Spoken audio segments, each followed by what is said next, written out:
որոշ նպատակներով։ Իրենք կոնկրետ նպատակ են դրում, օրինակ հարցակում են եւ ասում են կոնկրետ 3 պայման են առաջ քաշում, ասում են կամ պետք է ներման դիմում դրես, կամ պետք է դիմում դրես գնաս փակ ռեժիմի իրական դերողական լինել, կամ պետք է այստեղ գտնվելու ընթացքում դադարեցնել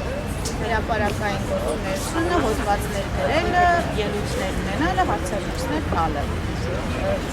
Իրենց քաշած պահանջներից կարելի է նաև հասկանալ, թե ինչի համար է արվում, ինչ նպատակով է արվում, ով է անում, որովհետև մտածել, որ ոչ քրեակատարական հիմնարկում պահող դատապարտյալները կարող են նման նպատակներ հետապնդել, համենը միամտություն։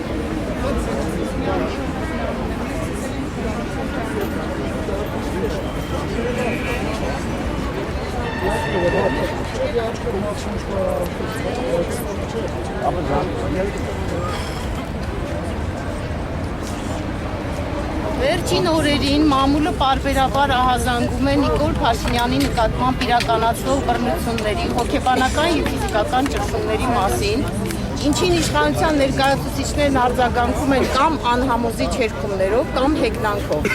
Մենք վրդովված ենք մեր գործընկերոջ նկատմամբ հետևողականորեն իրականացվող այս քաղաքականությունից և կարծում ենք, որ կոշտ քրեակատարողական հիմնարկում նրա անվտանգությունն ապահովված չէ։ Մենք պահանջում ենք իշխանությունից ապահովել հայկական ժամանակ թերթի գլխավոր խմբագրի կյանքի անձեռնմխելիությունն ու անվտանգությունը, պահանջում ենք ստեղծել հատուկ անվտանգության ռեժիմ և երաշխավոր կանգնել նրա կյանքի ապահովության համար։ Պահանջում ենք նաև պատժել և կանխել բոլոր այն անձանց ձեռնարկած գործողությունները, որոնք այս կամ այն կերպ ուղղված կլինեն Փաշինյանի անվտանգության դեմ։